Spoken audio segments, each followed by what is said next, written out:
Selamu alaikum! Mirë se vini në Faith Links. A e dini?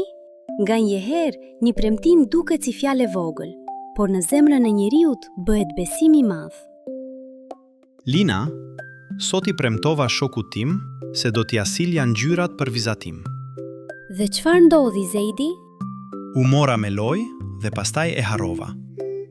Kur ai më pyeti, unë nuk dija çfarë t'i thoja. E kuptoj. Kur harojmë një premtim, nuk humbet vetëm sendi që nuk e sollëm. Mund të lëndohet edhe zemra e shokut. Ai nuk u zemrua shumë, por u mërzit. Më tha, unë mendova se do t'i silje. Kjo tregon se ai I besoi fjalës tënde. Prandaj, premtimi duhet mbajtur me kujdes. Po unë nuk desha ta mërzis, vetëm e harrova. E di, Zeidi.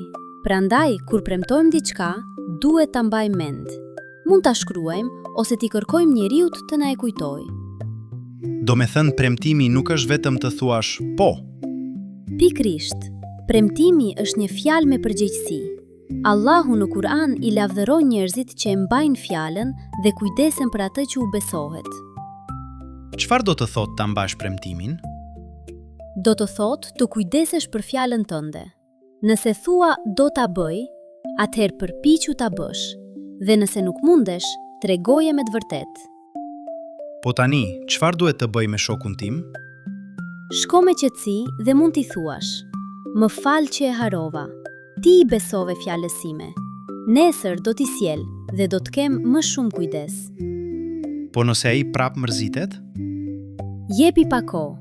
Ka raste kur besimi nuk kthehet vetëm me fjalë, por me vepra që përsëriten. Pra, herën tjetër duhet të premtoj vetëm atë që mund ta bëj. Po, është më mirë të thuash me kujdes do të mundohem, se sa të premtosh shpejt dhe pastaj ta harrosh. Tani e kuptova. Fjala ime duhet të jetë e pastër dhe me kujdes. Shumë bukur. Ku një fëmijë mban premtimin, njerëzit ndihen të qetë me të. Ata e dinë se fjala e tij ka vlerë. Atëherë sot do t'i kërkoj falje shokut tim dhe nesër do t'i sjell ngjyrat. Kjo është një gjë shumë e bukur, sepse një premtim I mbajtur e forcon miqësinë, ndërsa një fjalë e drejtë e qetëson zemrën.